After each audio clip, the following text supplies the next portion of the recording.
احنا جايين من كل مكان للصويرة زينة البلدان نزورو ونرجع فرحان كالضبيل وللهيل ولا حوض السلاح وثوم حيلة نضربو شوفار هاد الليلة احنا جايين من كل مكان للصويرة زينة البلدان نزورو ونرجع فرحان. הרבנים, השכוללים, אברכים, הבנים שיחיו. Dans la paracha de cette semaine, c'est la paracha de deux parachiotes qui sont un peu collés ensemble, Kitetse, Kitabo, les deux parachiotes, l'une qui parle lorsque tu sors, lorsqu'elle parle lorsque tu rentres. En général, toujours on sort et on rentre. Parfois, on rentre et on sort. Donc, ça dépend d'où on est, où on est. Où on rentre et on sort, où on sort et on rentre. Mais à Kopalim, ces deux parachutes-là, moi je les ai expliqués d'une manière simple. Chacun ici de nous, il a un tafkid. Il a un tafkid dans la vie. Il a un rôle. Comme que les animaux, ils ont un rôle. Vous savez que le rôle de la fourmi, le rôle de la famille, c'est de faire la chasse à quoi? À une hita, un grain. Elle a besoin d'un grain et demi pour vivre, pas plus. Mais on a découvert que elle va chercher des milliers de grains. Elle ne va pas se satisfaire que pas un grain et demi, des milliers de grains. Pourquoi? Parce qu'elle sait qu'elle va vivre que 6 mois, ou un peu plus, mais elle se dit peut-être quand je vais avoir les miséricordes, quand je vais il est Rahman, peut-être il va me donner 1 million d'années à vivre. Alors, elle va récolter beaucoup. Ça, c'est ce qu'on appelle, ça c'est la fourmi. Mais la fourmi, sur elle, Shlomo Melech dit, celui qui va apprendre à ne pas être fainéant, qu'il apprend de la fourmi. Parce que la fourmi, du matin au soir, elle court, elle ramasse, elle court, elle récolte. Pourquoi? Parce qu'elle a toujours l'espoir de vivre. Elle sait qu'elle ne va pas vivre. Et de l'autre côté, la Gemara, elle apporte que ce qui ne supporte pas les fourmis, c'est le gazelle, voler. La Gemara, elle dit que le gazelle, ils vont tuer d'autres fourmis parce qu'ils ont touché quelque chose qui ne leur appartient pas. Ça, c'est la Gemara qui dit. Et je peux vous dire, j'ai l'expérience, parce que j'ai vu des documents sur les fourmis. Et j'ai vu que c'est vrai. C'est vrai. Hachamim, ils ont déjà fait leurs recherches avant que, aujourd'hui, de nos jours, ils font des recherches. Hachamim, tout ce que Hachamim disent, c'est le Hakodesh. Et à tel point que la Gemara dit que si on veut faire la guerre civile entre les fourmis, qu'est-ce qu'on peut faire? On va voler quelques grains qui appartiennent à une équipe de fourmis, on va les mettre chez une autre équipe, et ceux-là, ils vont chercher qui les a pris, ils vont sentir l'odeur de leurs grains qui ont été volés par les autres, ils vont faire la guerre entre eux, et un, il va tuer l'autre. C'est de la folie, ça. D'un côté, on voit que les fourmis, ils sont très rahmanim, jamais, vous savez qu'eux, ils sentent. Lorsqu'ils trouvent un grain, ils le sentent, ah, c'est quelqu'un qui l'a fait tomber. Ils ne vont pas le toucher. Il faut chercher ailleurs. Ils savent. Ils sentent si ce grain-là a été pris par quelqu'un. C'est-à-dire, ils ont, voilà, d'un côté, maintenant, ils ont demi-d'autres. Ils ne sont pas fainéants, mais ils sont assassins. Ils sont prêts à tuer pour le gazelle. Ils sont prêts à faire des guerres, à de s'anéantir tous pour quelque chose qui a été volé, que quelqu'un, un ami, une autre fourmi, elle a volé. Ça, Rabotaï, ça c'est ça les animaux. Nous, on n'est pas des animaux. Nous, on est des êtres humains. Nous aussi, on veut vivre. Alors, on a Elul. Elul, c'est le mois, on prie à Kadosh Baruch Hu, qui nous pardonne pour pouvoir vivre. Parce que tous les avérots qu'on a fait, ils sont là en face. Ils sont là. Ces avérots-là, ils disent à Hachem, tu vas pas lui donner la vie. Donc, c'est important la teshuva. Le mois de Elul, c'est le mois de teshuva pour Be'ezat Hachem. Et on va demander quoi à la vie? Mais donc, quel genre de vie on demande? On va demander la parnassa, on va demander la santé, on va demander.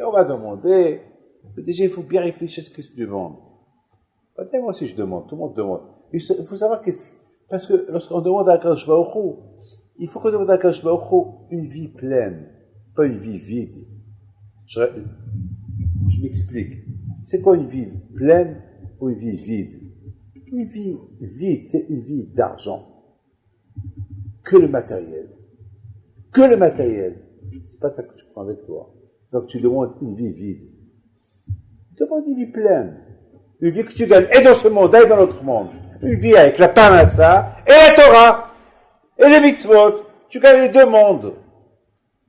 Pourquoi te demander quelque chose qui est vide? En fait, on demande un coffre qui est vide. Parce que tout ce qui est dedans, même s'il est plein, tu ne le prends pas avec toi. Donc il est vide. Mais demande autre chose.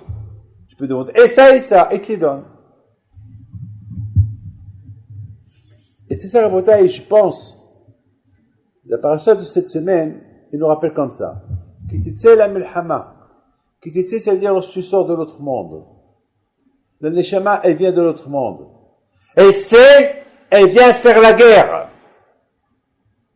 Parce que la Gemara, elle dit que la neshama, elle veut pas venir au départ. Ça n'intéresse pas. Il dit Hachem, je t'en prie.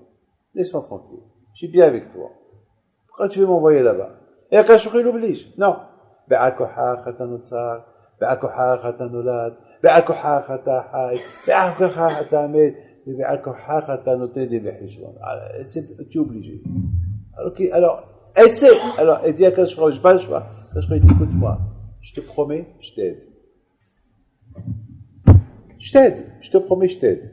Déjà, il y a un malach, comme la Gemara a dit, il lui enseigne la Torah dans le ventre à sa mère. Déjà, voilà.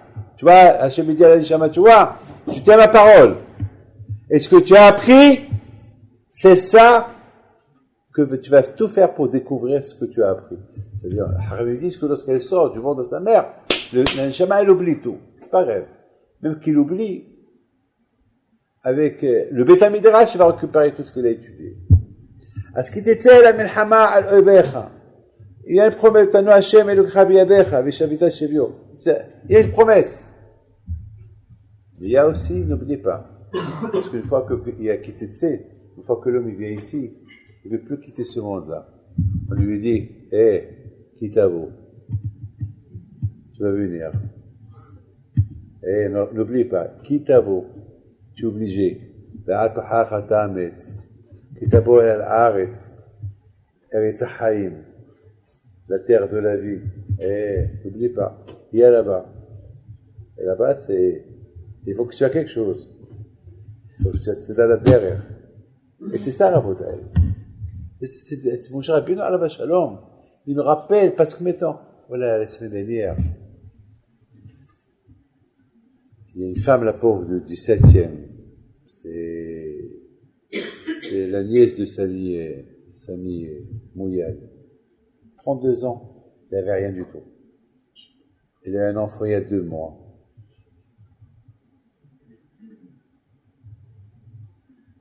Elle a mis au monde un enfant. Les médecins ils ont dit, tu sais que il faut faire des analyses. Elle a eu la grave maladie. La semaine dernière, elle est décédée, la semaine dernière en Israël. Elle a vu Sami Mouyal, toute sa famille. Elle a laissé un bébé qui ne va jamais connaître sa mère. Elle n'avait rien. Hein? Elle était en bonne et parfaite santé. Elle était bien. Comme Dr Abitbol, qui a 60 ans, il est parti prendre des vacances en Espagne, en Italie. Crise cardiaque, il est parti. Le quitter pas, personne ne le sait. Bon, c'est une chose. Ba'uchata beboecha, ba'uchata betzetecha. Et Rachid dit, quand tu es sorti bien, tzadik, comme s'il faut repartir tzadik. Hey, Hachem t'a promis, je serai avec toi. Je te promets que le Tzara, il sera en toi. Et soit en toi, et moi, je serai avec toi aussi. Donc, t'as pas peur. Tu as une promesse. C'est nous qu'on n'a pas utilisé la promesse. C'est la raison pourquoi il faut savoir. Qu'est-ce qu'on demande? Pendant ce mois-là, à Elul, qu'est-ce qu'on demande à Kadosh Baruch Hu? C'est vrai, on demande plein de choses. Mais demandez les choses qui vont aboutir à quelque chose, et que je vais gagner et dans ce monde et dans l'autre monde. Là, Rabotai, je voudrais vous raconter une histoire que la Gemara elle raconte, mais je veux que chacun l'écoute. Moi, en général, ces derniers temps, jamais je parle de ce que les Lévi'im ils disent. Toujours, je prends quelque chose mais là, c'est tellement beau. Et c'est passé une fois comme ça. Une fois, il y avait David Ameler qui a décidé de faire de la chasse. La chasse. Alors, il prend son cheval, il va faire la chasse. Il voit un tzvi. Il voit un cerf. Et David Ameler, il court derrière le cerf. Et lorsqu'on court derrière un cerf, on ne sait pas où on est. Et soudainement, il est rentré dans le territoire où il y a Pilishtim, les Philistins de l'époque. Et soudainement, il se trouve face à face avec Ishvi. Ishvi, c'était le frère de Goliath. Et le frère de Goliath, c'était un monstre. Il était 10 fois plus fort que Goliath. Ishvi. Et Ishvi, il le voit, et tout de suite, Ishvi, il saute sur lui, il l'attrape. Et il dit, alors aujourd'hui, je vais te faire ta fête. Aujourd'hui. Et David Ameler, qui était fort, et qui était David Ameler, il pouvait rien faire contre Ishvi. Ishvi, il a tenu bien. Entre-temps, il y a Avishai. Avishai ben Tseroya. Il était un prophète, était un tzaddik. Il a senti que David Ameler, il est en danger. Il a vu qu'il est quelque part. Mais il faut... C'est la folie, hein. J'ai plein de questions, mais je ne peux pas les poser, sinon je vais rester avec vous toute la journée, mais je ne veux pas... Mettons, qu'est-ce qu'il fait? Il faut qu'il va le chercher. Mais pour qu'il va le chercher, il faut qu'il prend le cheval du roi David. Parce que le cheval du roi David, il est très rapide. Il va chez les Sanhedrin. Il demande au Sanhedrin, est-ce que je peux prendre le cheval de David Ameler? Parce que je n'ai pas le droit un roi, là où le roi s'est assis, on n'a pas le droit de s'asseoir. Et les Sanhedrin, ils lui disent, si David Ameler, il est en danger, Pikuach Nefesh, prends le cheval. Je vous fais to make the story, faire la résumé de l'histoire. Il prend le cheval, je ne sais pas comment il est arrivé, il arrive, de loin, il voit Yishvi et David Ameler. Mais tout Yishvi de loin, je vais avoir affaire avec deux. Qu'est-ce qu'il fait?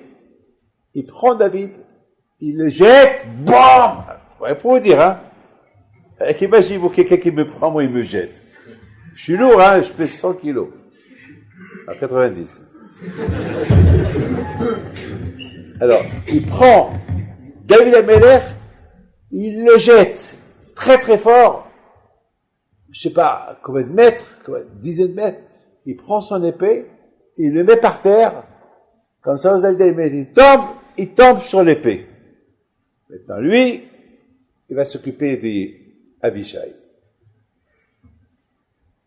Qu'est-ce qu'il fait Avishai? Il fait Shemem Meforash. Il dit Shemem Meforash pour que David, il reste en l'air.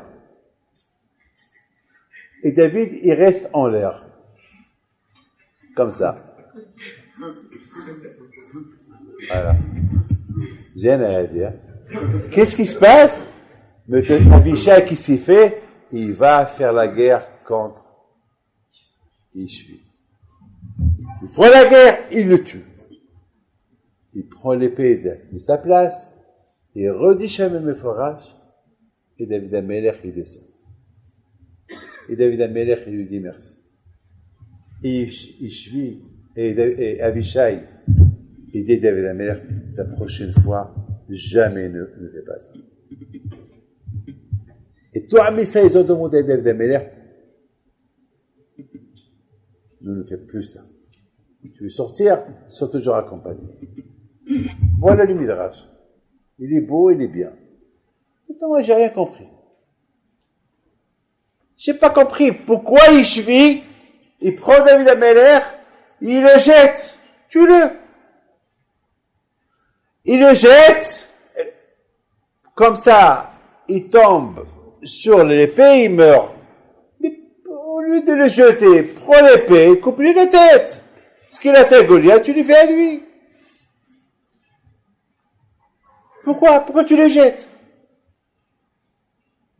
C'est quoi? Et total, voilà, à la fin, t'as perdu. Tue-le et fais la guerre à Abishai. Et j'ai vu un rave qui pose une autre question. Quelle question? Il dit pourquoi c'est Abishai qui a dit le Shem pour que David il reste coincé en l'air? Pourquoi c'est pas David qui l'a fait? Je suis d'accord avec vous, mais David Amelech, il est capable. Il est capable. David Amelech, il est Wahak Kodesh, il est tzaddik, il est capable, il est capable, David Amelech. Il aurait pu le faire. Il y avait un Béhim Pito qui était cabouche, mais il a fait ce qu'il a fait, il a quitté la prison. La porte s'est ouverte. L'histoire avec un Béhim Pito le grand, Alav Shalom. Donc, il y a, un prisonnier peut pas se libérer, c'est pas pour tout le monde. Il y a ceux qui peuvent pas se libérer, et ben, il y a ceux qui peuvent, faire plus. Pourquoi David Amelech? Il s'est pas libéré lui-même.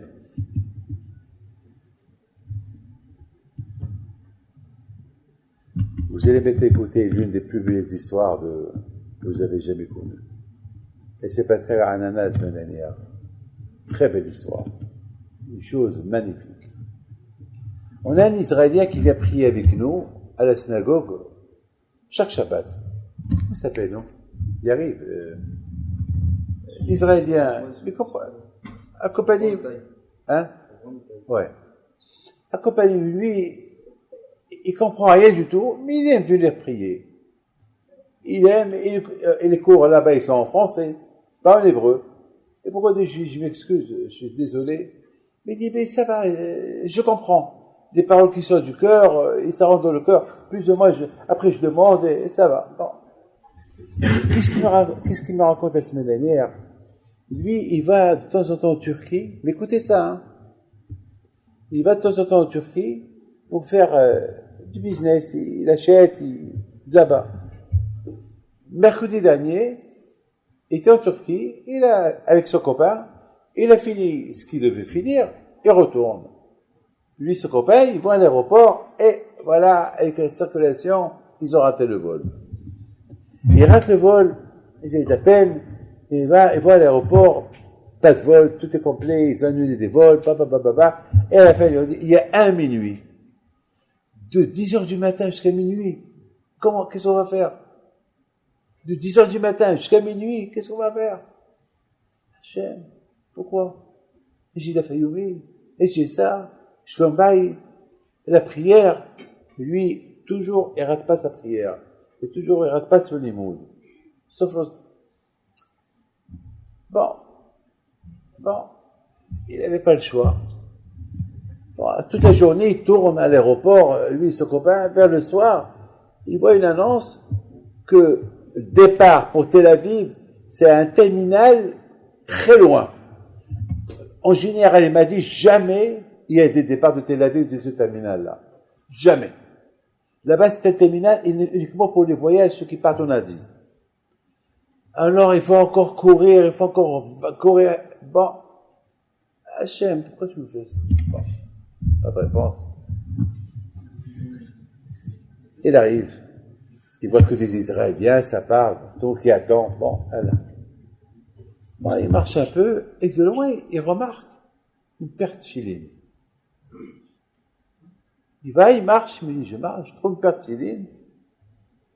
À l'intérieur, il y avait un livre, il s'appelle Ziv Ben Yaakov, qui s'appelle Ziv Ben Yaakov avec un Schwartz. Il ne savait pas quoi faire, que je vais faire avec ça.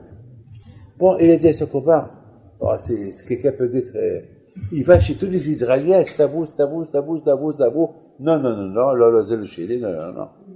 Il a dit à son copain, peut-être, Hachem, il a voulu qu'on rate l'avion, et en général, les départs de Tel Aviv, ils se font dans notre terminal, c'est peut-être quelqu'un qui est parti en Asie, d'ici, il a oublié ses pertes filines, et Hachem, il a voulu qu'on le récupère. Il a commencé à se calmer, il était content. Il dit à ce copain, ça vaut la peine. Alors là, la situation, elle a changé. Pendant de 10h du matin jusqu'à 10h du soir, il était angoissé. Maintenant, ça y est, la situation, là. Il est super, il me dit, Rabbi David, j'étais super content. Il dit, mais c'est pas ça. Déjà d'Israël, j'ai commencé à envoyer par tous les réseaux sociaux, les copains que je connais, et Kikara Shabbat, et tous les, que voilà, je suis en Turquie, et j'ai trouvé une perte filine, voilà, Hashavat Abeda. Et avant qu'il a pris, il prend l'avion, il arrive à Tel Aviv. Une fois qu'il arrive à Tel Aviv, il reçoit des emails, il reçoit des textos de tout le monde. On est avec vous, on essaie de chercher ce problème. Et voilà, il reçoit un coup de téléphone d'une femme. Il lui dit, alors, c'est vous qui avez trouvé la perte filine en Turquie, terminal X. Oui, elle appartient à mon fils.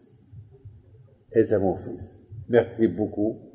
Voilà, il donne tous les simanim, tous les preuves. Qu'est-ce qu'il y avait dans le livre et qu'est-ce qu'elle a écrit dans le livre.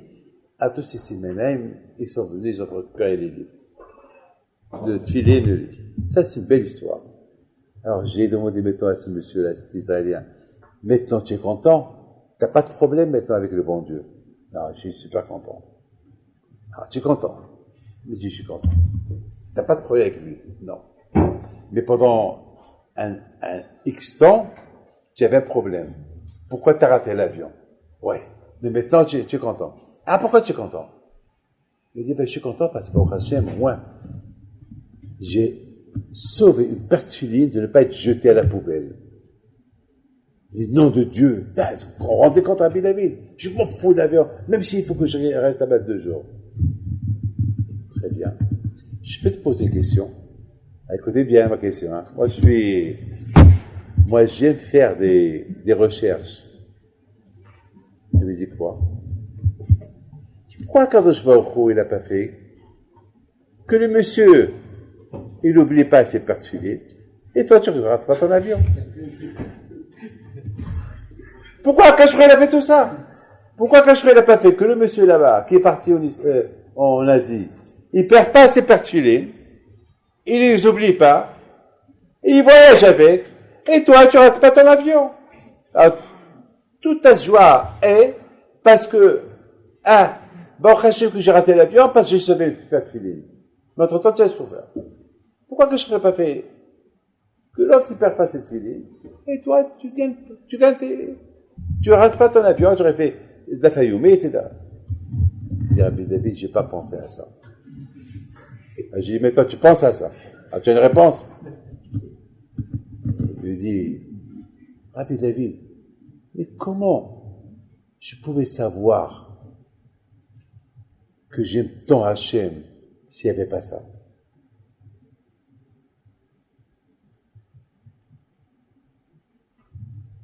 Écoute-moi, mon fils. Je lui dis, nous, dans la vie, regardez-moi. Je suis juif comme vous, j'ai une barbe, j'ai le péote, j'ai un taït katan. Mais est-ce que vous savez ce que j'ai dans le cœur? Est-ce que vous croyez que je suis Richamaï? Voilà, vous voyez, Rabbi David, petit-fils, fils. Mais moi, qu'est-ce que vous savez sur moi? Rien du tout. Je peux être un voleur, je peux être un assassin, je peux être un idiot, je peux faire stam un cheveu. N'oubliez pas que Shaftay Tzvi, on l'a pris pour un Mashiach. Et c'était un Mashiach Sheker. Vous savez, hein, personne ne sait rien. Comment je peux savoir si je suis Emet? Comment? Eh bien, comment je peux savoir si je suis Emet? Hachem nous envoie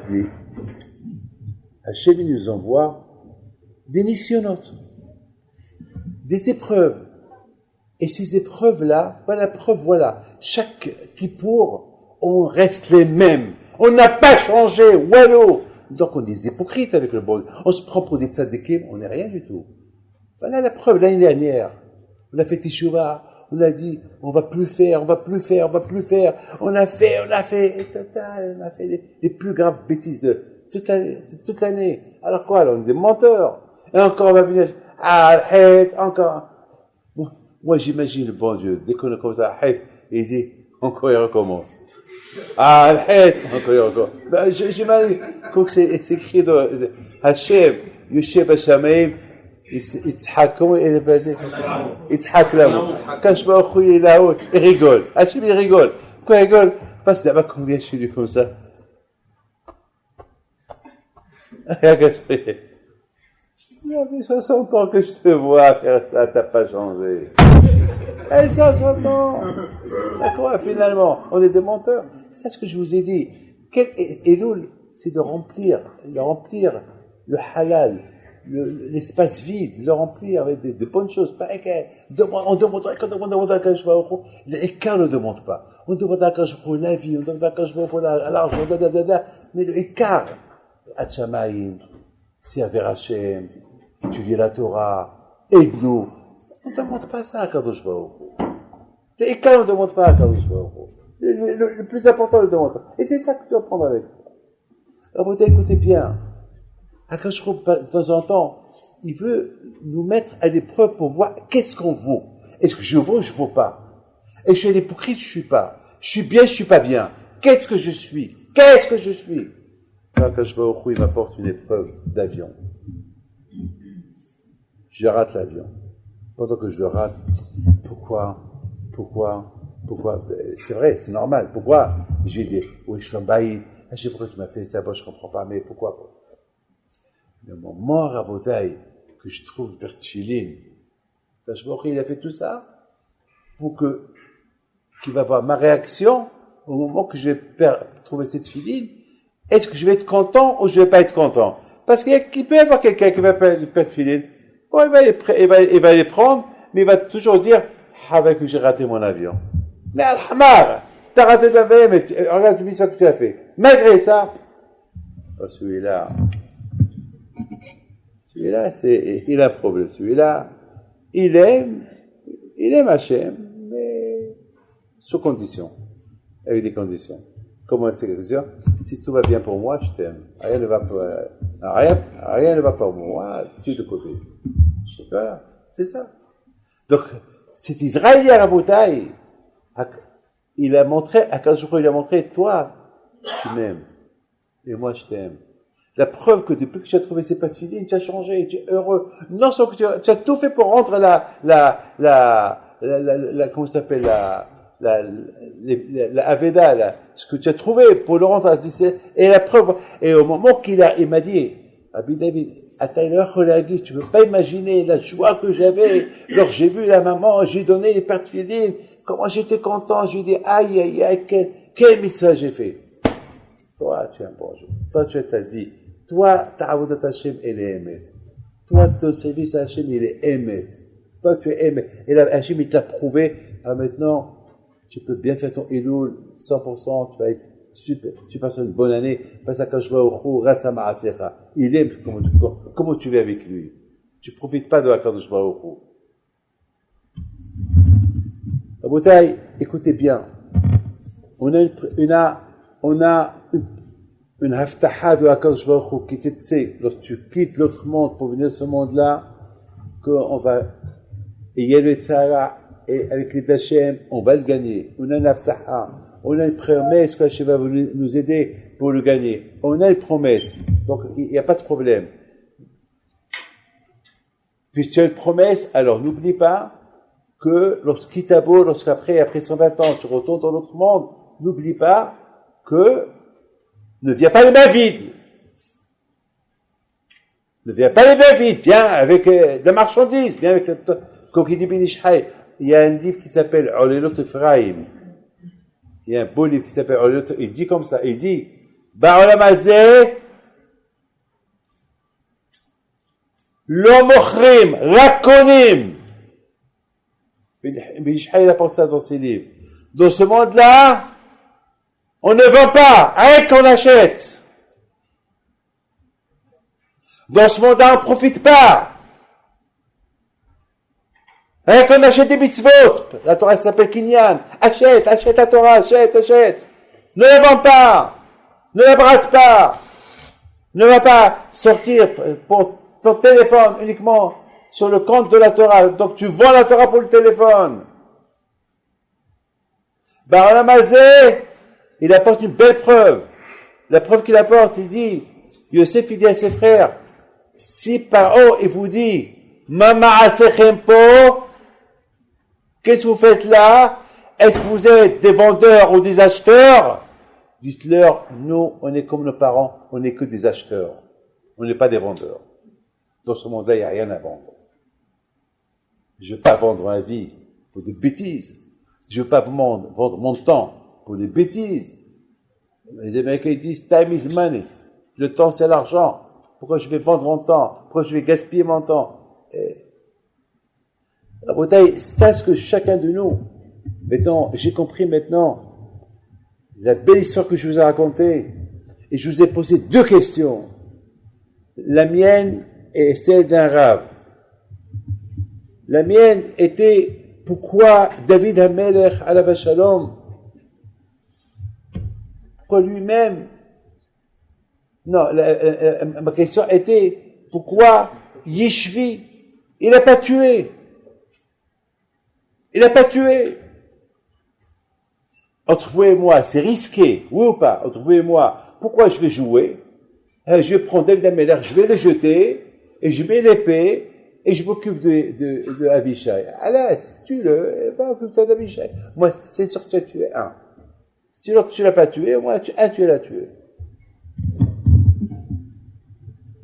Et pourquoi David HaMelech, il n'a pas fait lui-même le Shem?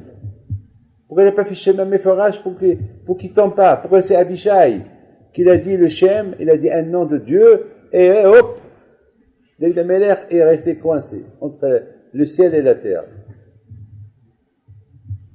Pour ça, la bouteille, j'ai une réponse. David HaMelech, c'est un grand tzaddik. Et lui disait tout le temps, Ma ahavti toratecha, kol hayom misehati. Combien j'aime la Torah. Tout le temps, j'étudie que la Torah. Et la Torah, elle est dedans moi. David HaMelech alav Hashem, si vous voyez Alphabeta, combien il aime la Torah. Il parle que Torah. Il parle que de ça. David HaMelech, il adore. Il y a quelqu'un qui m'a posé une belle question. Il m'a dit, le cours de Ben Ish Chai ce Shabbat-là.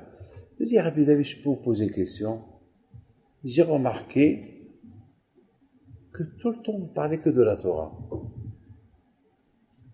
Et j'ai bien envie, je suis un peu jaloux de tous ces gens-là, Baruch Hashem, que le matin après la prière, ils vont étudier 1h30. Je suis un peu jaloux d'eux. Mais moi, je ne suis pas convaincu. Vous pouvez me dire, qu'est-ce qu'il y a dans la Torah? Pourquoi on doit l'étudier? Quelqu'un qui veut être médecin, il étudie pour être médecin. Quelqu'un qui veut être un avocat, il étudie pour être un avocat.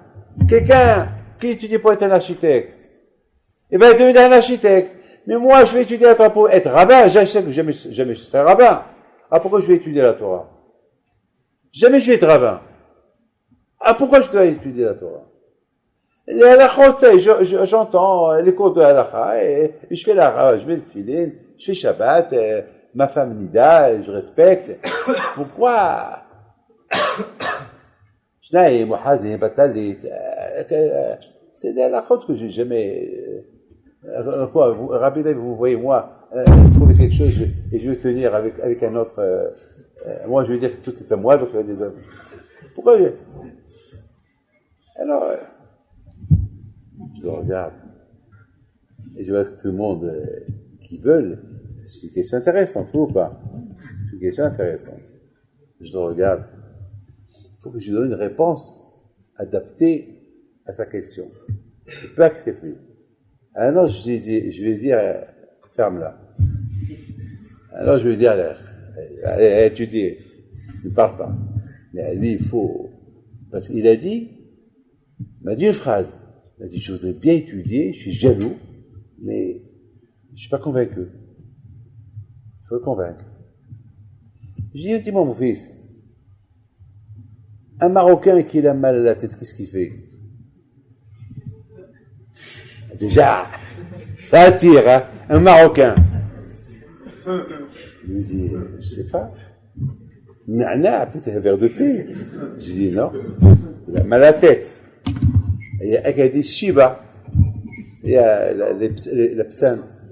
Je dis non. Il prend une aspirine. Parce qu'au Maroc, ça se comprend, l'aspirine.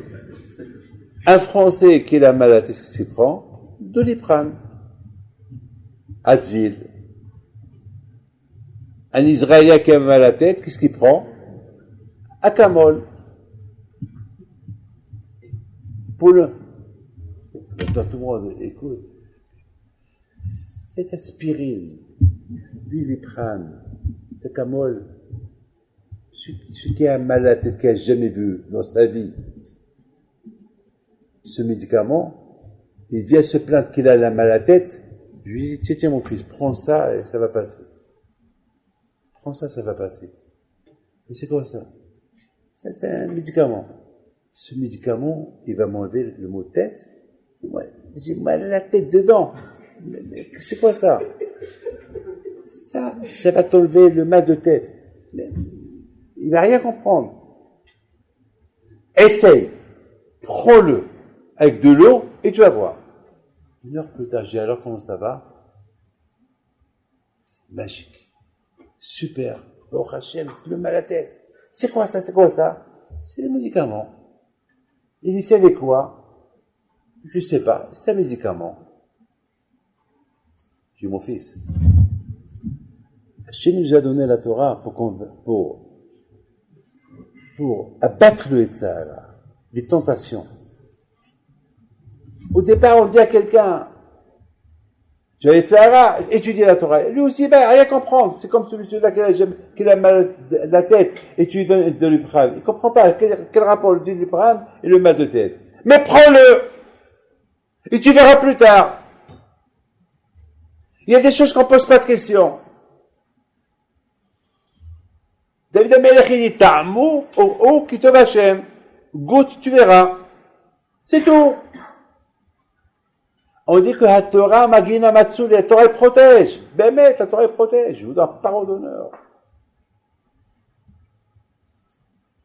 Hier, j'ai pris un livre. Et le livre, il est tombé de mes mains. Je vais pour le ramasser, mes lunettes qui étaient là, ils tombent. Alors, maintenant, je ramasse quoi? Les lunettes ou le livre? Dès le livre, c'est la Torah.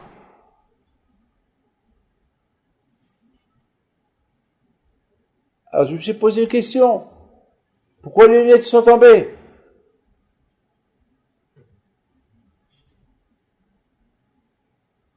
À la veille de Rosh Hashanah, Hachem, il a voulu que je prends ces lunettes-là et je vois ces lunettes, ils n'étaient pas moi. Et je me suis rappelé que quand il les a prêtées à Shabbat, à la synagogue, il faut que je lui rende. Et lui, je sais que jamais il va me demander. Donc, j'aurai comme du gazelle à la maison. La Torah, elle protège. Étudie, ne te pose pas de questions. Étudie, la Torah va te protéger. Comme cette expérience-là. Tu connais pas les secrets. La Torah, elle aussi, elle a ses secrets. Magina Matsuri. David Amelech Alav Hashalom, il a un problème. Il est parti faire la chasse. Toi, David Amelech, qui aime tellement la Torah, pourquoi tu vas faire la chasse? Tu t'entraînes à faire quoi? Toi, tu as le temps pour faire la chasse? Tu vas faire la chasse? Un cerf? Va à l'Yeshiva! Alibatoua, je suis sûr que David Amelech, même pendant qu'il faisait la chasse, il pense à la Torah. Mais, non, il ne fallait pas y aller. Pas pour David Amelech. Laisse un autre aller faire la chasse, pas toi. La bataille, je pense c'est la raison pourquoi David Amelech, alav shalom, pendant que Ishvi l'a jeté, il aurait pu lui dire, Shema Meforash, et rester accroché. D'un côté, si Hachem il veut que je reste vivant, je vais rester vivant. De l'autre côté, comment je vais déranger Akadosh Baruch Hu avec Hachem alors que j'ai fait du Bitul Torah? Bon, allez, j'ai fait Bitul Torah, il m'a arrêté sur Yeshiva à cause de la chasse. Et si j'étais à la Yeshiva, il m'aurait arrêté, ce Yeshiva-là. Non! Alors pourquoi je vais déranger Hachem? Pour que j'arrête, pour que on m'arrête, pour que je reste suspendu entre le ciel et la terre, avec un nom d'Hachem, alors que j'ai un Bitul Torah dans mes mains. Regardez la bouteille comment, c'est tzadikim. Regardez le hishvon al-nefesh qu'ils avaient.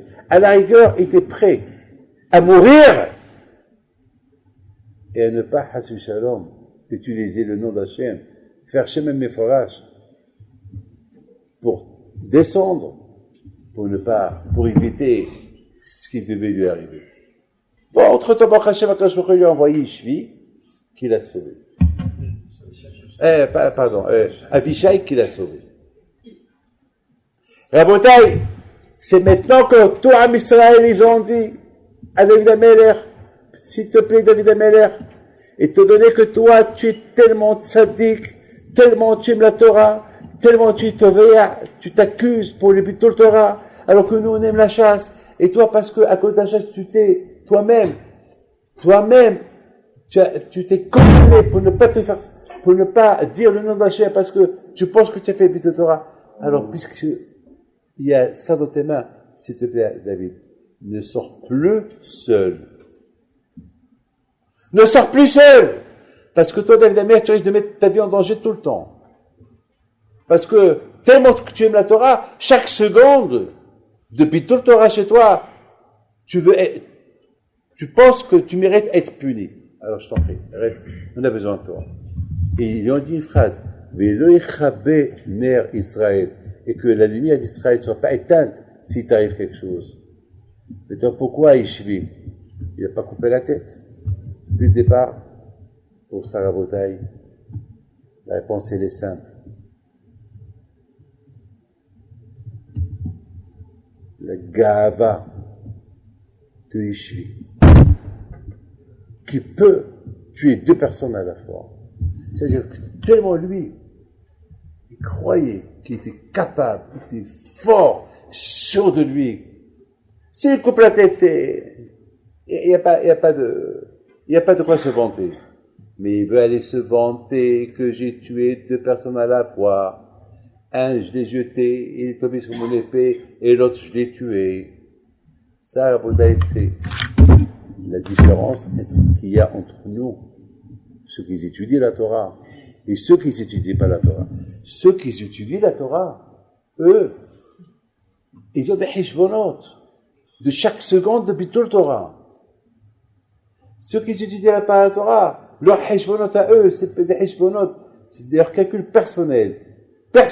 Comment me vanter encore, comment avoir encore plus de kavod, comment encore, comme que la Gemara raconte sur Sancherev, lorsque Sancherev il arrive à Yerushalayim, il voit Yerushalayim, il est venu avec 4 millions de soldats, il est venu avec 42 000 fils des rois. Il voit Yerushalayim. Il a dit, c'est ça, j'ai dérangé toute mon armée pour cette ville-là. Et ces soldats lui ont dit, Sa Majesté, fais la guerre maintenant, parce que maintenant tu as le mazal. Non, il leur dit, ce soir je vais me reposer, ce soir je vais dormir, je vais boire un peu de vin, un peu de mahia, un peu de boucha, un whisky, apportez-moi le kémia, ce soir je vais vous faire la fête, et demain, chacun de vous il ira m'apporter une pierre de cette muraille-là. Quel gava! Et sur le coup, Akadosh Baruch Hu, il a dit que ce rachat, qu'il a 8 noms, il tombe entre les mains d'un tzaddik qu'il a 8 noms. Hizkiya Meler. Il y a un rave, il s'appelle Rabbi Nissim Dayan, qui est un Rosh Yeshiva là-bas en Israël, il pose une question, quel rapport entre les noms et la victoire? Quel rapport entre, je vais donner un rachat qu'il a 8 noms, entre les mains d'un tzaddik qu'il a 8 noms, Ma Kesher, Ben Milhama, la guerre et les noms, c'est quoi, c'est une guerre de noms, c'est quoi? Et j'ai réfléchi, j'ai dit Rabotai, les Sha'im, chaque fois qu'ils ont une victoire, ils vont construire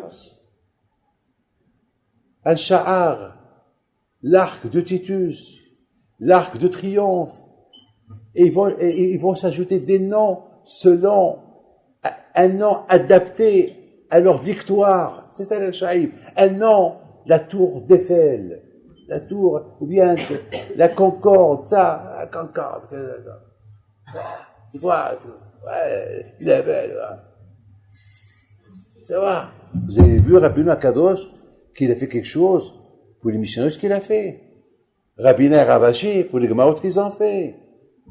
Non. Ils ont laissé un livre. Ils ont laissé des Mishnayot. David Amelech, il a construit quelque chose. Walou, Télim. Il laisse quelque chose qui reste éternel. Où sont tous ces gens-là qui sont? Oui, Napoléon, oui, les Jules César, oui, les Vercingétorix, et Charlemagne, roi d'Espagne. Fais-moi de que où sont? Aladdin, Salah Din, où ils sont? Walou. Ouais, ça fait, ils sont dans l'histoire. La Meler, qui ont été libres, voilà. Hizkiya Meler,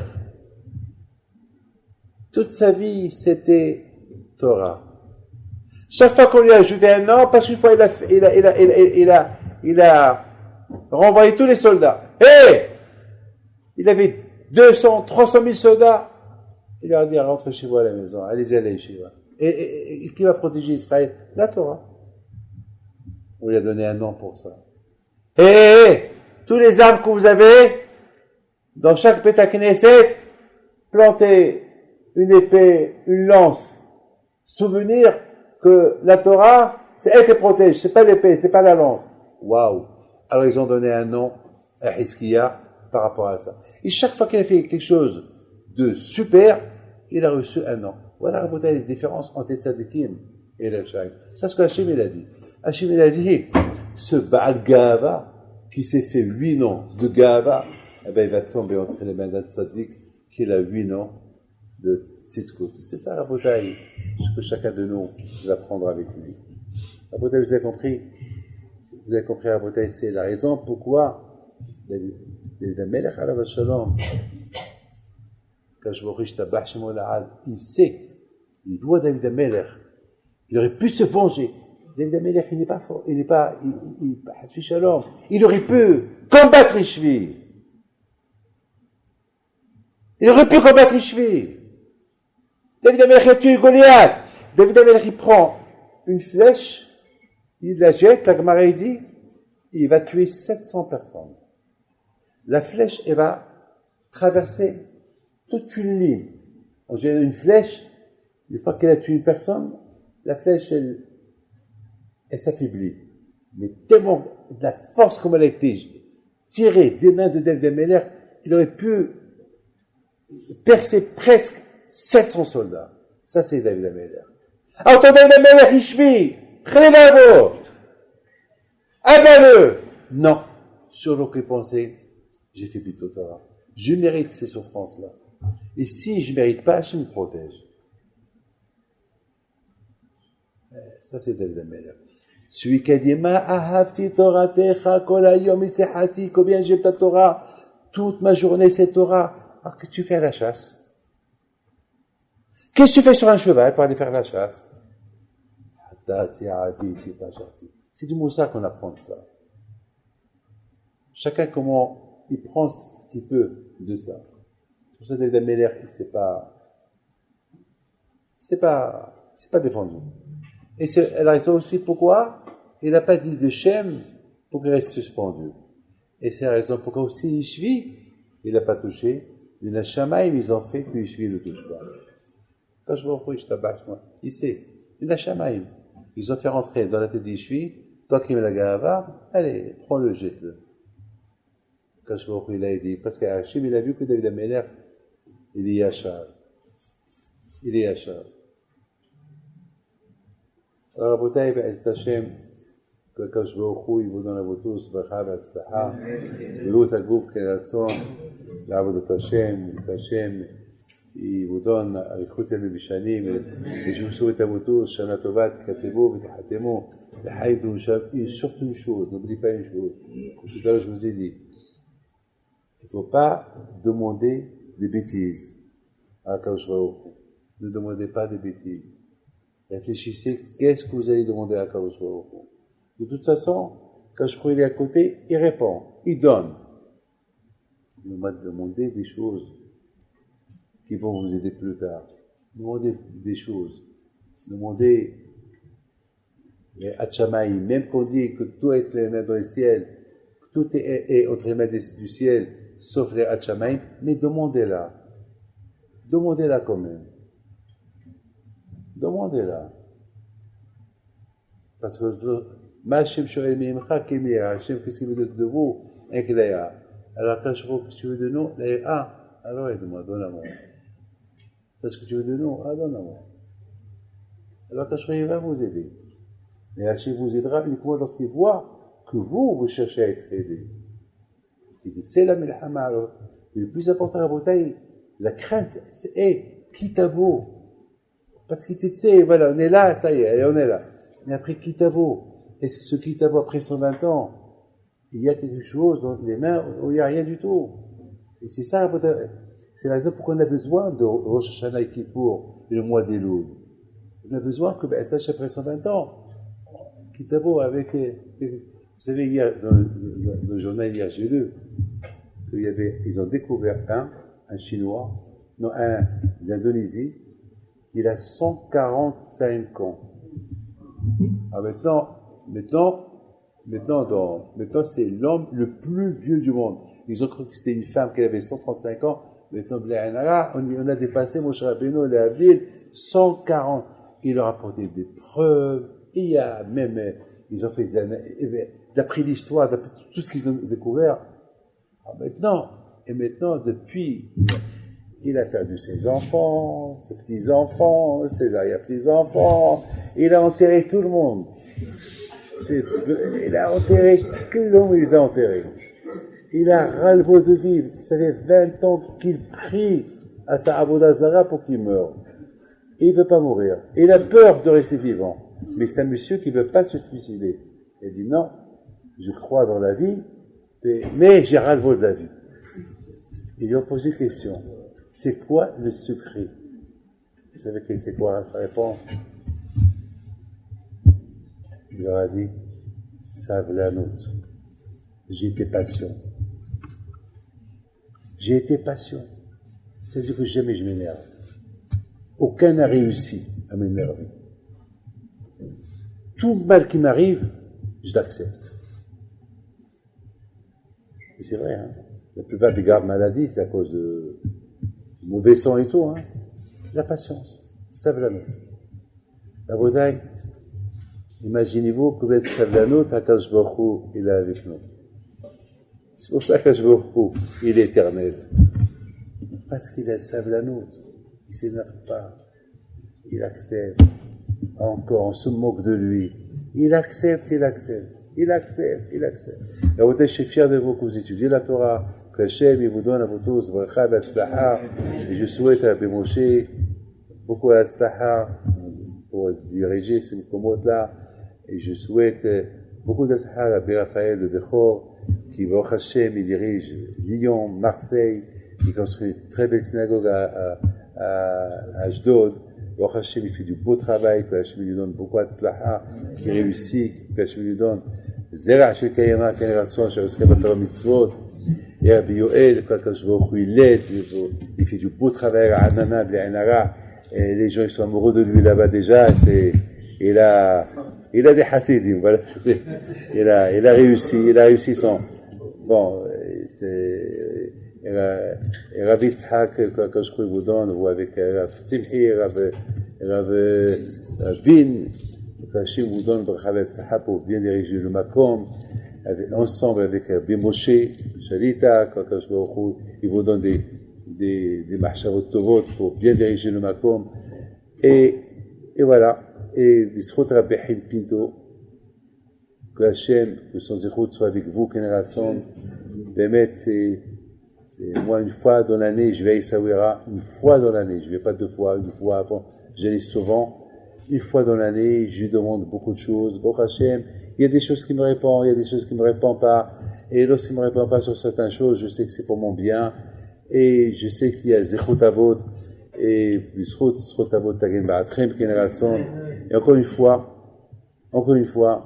merci Rabbi Raphaël, merci Rabbi Moshe, merci Rabbi Yoel, et merci Rabbi Yitzhak, Rabbi Vin, Rabbi Simchi, vous les abrichim, que je vous protège, et merci aussi pour William Marciano pour le travail qu'il fait, qui s'occupe du Makom, qui réussit Be'ez Hashem, mariage ses enfants, et merci Rabbi Malka, et merci tous les rabbanim qui sont cachés au Makom, et Hanania bien sûr, oh là là.